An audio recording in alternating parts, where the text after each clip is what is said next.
Book పేర్కి సంబంధించి ఒక historical book పేర్ అని చెప్పొచ్చు. భారతదేశ చరిత్రలోనే తెలుగు ప్రపంచానికి తెలంగాణ ముఖ్యంగా ఒక చారిత్రాత్మకమైనటువంటి ఈ బుక్ పేరుకి ఈరోజు విద్యా కమిషన్ నుంచి ఒక ఎడ్యుకేషన్ కమిషన్ మెంబర్గా ఇక్కడికి రావడం జరిగింది.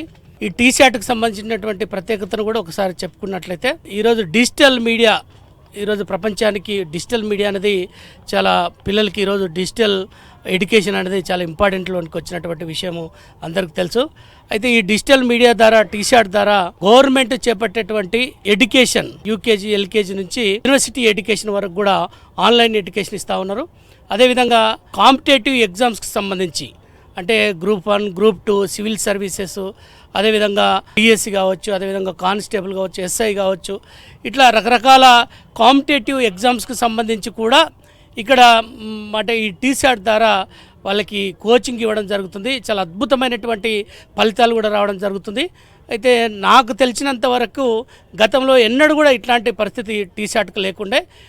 రేవంత్ రెడ్డి గారి ప్రభుత్వం వచ్చిన తర్వాత, కాంగ్రెస్ గవర్నమెంట్ వచ్చిన తర్వాత ఈ టీశాట్ ద్వారా CEO వేణుగోపాల్ రెడ్డి గారు ఒక ప్రత్యేకమైనటువంటి దీని మీద దృష్టి పెట్టి గతంలో 3rd, 4th ప్లేస్లో ఉన్నటువంటి టీశాట్ను ఈరోజు దేశంలోనే నెంబర్ 1గా తీసుకురావడం జరిగింది. యువత అంతా కూడా ఆన్లైన్ ద్వారా ఎడ్యుకేషన్ తీసుకుంటా ఉన్నారు కాబట్టి, డిజిటల్ ద్వారా ఎడ్యుకేషన్ తీసుకుంటా ఉన్నారు కాబట్టి ఈ టీశాట్ ద్వారా వస్తున్నటువంటి ఈ ఎడ్యుకేషన్ అంతా కూడా అది కాంపిటేటివ్ ఎగ్జామ్స్ కావచ్చు, లేకపోతే అకాడమిక్ సైడ్ కావచ్చు, ఇదంతా కూడా మంచి ఫలితాలను ఇస్తుంది. కాబట్టి టీశాట్కి ప్రత్యేకమైనటువంటి ధన్యవాదాలు తెలియజేస్తా ఉన్నా విద్యా కమిషన్ నుంచి.